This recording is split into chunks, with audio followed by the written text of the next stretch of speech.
The first time I ever really got addicted to the sport of freestyle skiing was aerials was in 1988 when the games were in Calgary. And aerials was actually a demonstration sport, but Canada won the gold medal with Jean-Marc Razon, and that's when I first just got absolutely hooked to, wow, this is an amazing sport. I have a hero, but it's not an Olympic hero. Yves Laroche was, we call him the godfather of the sport in freestyle skiing. And he had a really bad accident after he had retired, and the amount of resilience and just his fighting spirit and coming back, and he's still so involved in the sport, and he has such an amazing attitude towards life, and he's done so much to push our sport forward. So he's my hero. He never went to the Olympics because in his days we still were not an Olympic sport, but if there's one, it's him, and he's a great friend of mine. I live just a couple minutes from him, and I see him every day in the summer. It's amazing.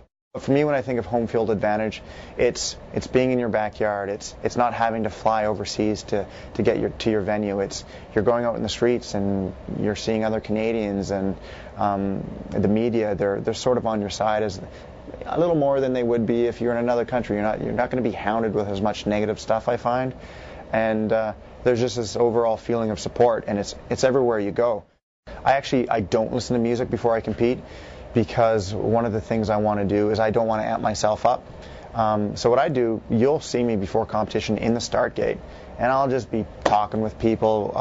The guy that's in the gate with me, I'll be talking about a crazy trip I had with him to Cancun a couple years before, or the game that we watched a couple days ago, or the playoffs or something, because I really want to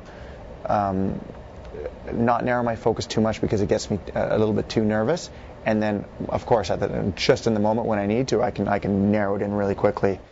I didn't qualify for the Olympics in 2006. I went as a non-accredited alternate athlete. And at the time, I was ranked 4th in the world that year, and I didn't get to compete for my country at the Olympics, something I'd been working for a long time. And it took a long time afterwards to put what did I do wrong? How did this happen that I put myself in a position where I was 4th in the world and I didn't get to represent my country? So, but yeah, you work with your sports psychologist and you get over it and you refocus for 2010. You can't really move forward if you're focusing on the past.